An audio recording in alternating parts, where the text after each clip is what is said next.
Ya, Assalamualaikum warahmatullahi wabarakatuh. Pada pertemuan kali ini, Bapak akan melanjutkan materi minggu yang lalu, yaitu masih tetap utang jangka panjang. Utang jangka panjang ada utang obligasi, ada utang hipotek. Nah, yang obligasi sudah Bapak jelaskan semuanya dan Bapak anggap kalian sudah memahami ya. Nah, sekarang tinggal utang hipotek. Sekarang apa bedanya dengan utang obligasi? Di utang obligasi itu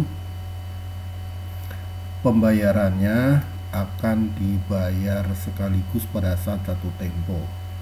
Tapi kalau utang hipotek pembayarannya dengan cara diangsur per 6 bulan sekali. Ya, kalau persamaannya sama-sama sebagai utang jangka panjang yang jaminannya menggunakan aktiva tetap. Nah, untuk lebih jelasnya mungkin Bapak berikan contoh.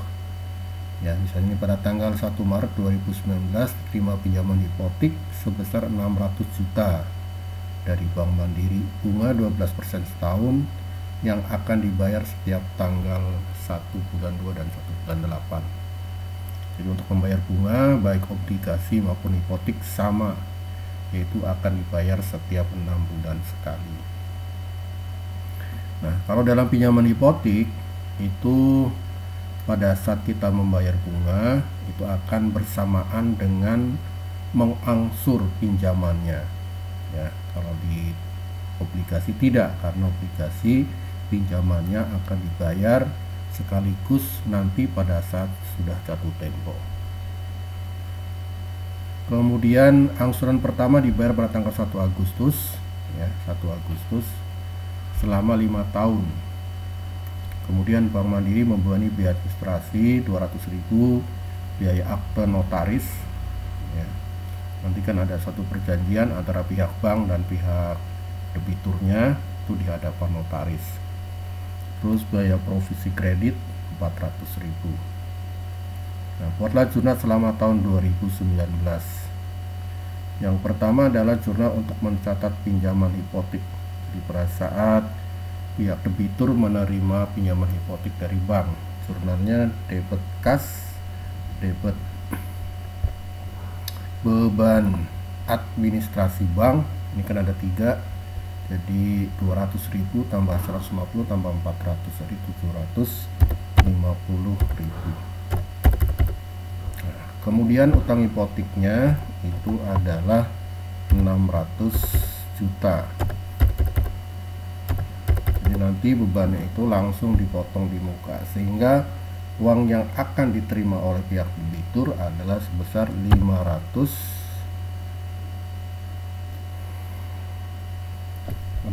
juta dikurangi 750, di 590 juta 250.000. Ini uang yang diterima oleh pihak debitur. Siapa pihak debitur? Yaitu yang diberikan pinjaman. Ini bukan 599 juta. Ya, ini jurnal untuk mencatat pinjaman hipotek. Berikutnya adalah jurnal untuk mencatat angsuran pertama. Ya, tadi dalam soal sudah dijelaskan angsuran pertama itu dibayar tanggal 1 Agustus 2019. Ini berbeda dengan pinjaman obligasi. Kalau dalam obligasi kita akan menghitung bunga berjalan, kalau ini tidak. Jadi bunganya itu akan dihitung dari tanggal pinjamnya, yaitu tanggal 1 Maret sampai dengan tanggal membayar angsurannya itu 1 bulan 8. Jadi ada 5 bulan. Nah, bunga hipotek itu akan dibayar atau akan dihitung dari saldo pinjamannya. Nah, ini tetap masih 600 juta karena belum pernah diangsur. 600 juta kali 5/12 kali 12%, 30 juta. Kemudian angsuran pinjaman hipotek, kan pinjaman hipoteknya itu ada 600 juta, dibayar atau diangsur selama 5 tahun, setiap 6 bulan sekali. Jadi selama 5 tahun tentunya kita harus mengangsur sebanyak 10 kali, ya kan, setahun berarti 2 kali, karena 5 tahun 2 kali 5 10 angsuran. Jadi setiap kali mengangsur kita harus membayar sebesar 60 juta, ya. Nanti 60 juta kali 10 kan jadi 600. Nah, jadi kas yang harus dikeluarkan oleh pihak debitur adalah sebesar 90 juta. Jadi utang hipotek ini 60 juta. Kemudian beban bunganya 30 juta.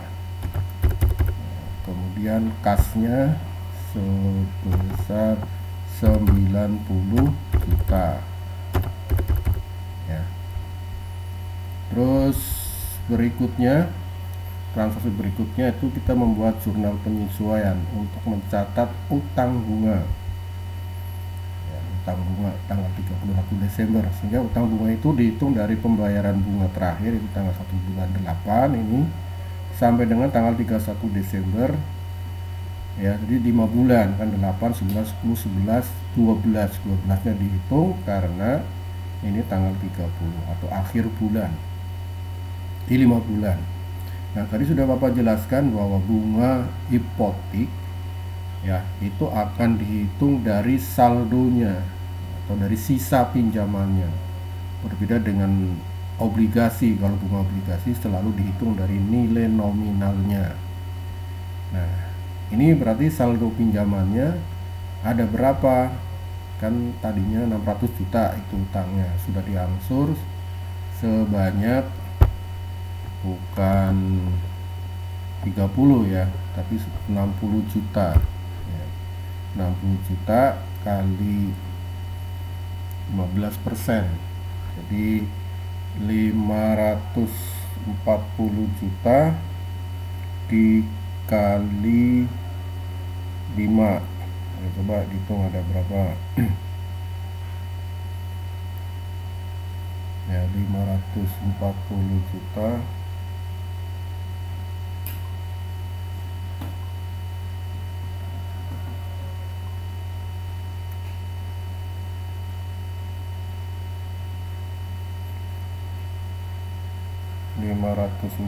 juta dikali 5 di 27 juta. Ya, 27 juta. Ya, jadi ini debit beban bunga 27 juta, kredit utang bunga 27 juta. Kemudian yang berikutnya, kita juga masih membuat jurnal penyesuaian untuk mencatat utang angsuran hipotek. Jadi utang hipotek yang sebesar 540 juta pada tanggal 31 Desember kita tidak bisa menyatakan bahwa 540 juta itu sebagai utang jangka panjang semua. Kenapa? Karena nanti yang 60 juta akan dibayar pada tanggal 1 Februari, ya, yang 60 juta. Jadi kalau dikatakan berapa utang hipoteknya, kita tidak bisa mengatakan oh sebesar 540 juta, karena yang 60 juta akan dibayar tanggal 1 Februari 2020. Berarti yang 60 juta ini sebagai utang lancar atau utang jangka pendek. Jadi kalau utang hipotek utang jangka panjang yang pembayarannya lebih dari 1 tahun, tapi kalau utang lancar atau utang jangka pendek yang jangka waktu pembayarannya kurang dari 1 tahun, jadi harus kita sesuaikan. Nah, ini berapa besarnya? Yaitu sebesar angsurannya 60 juta. 60 juta.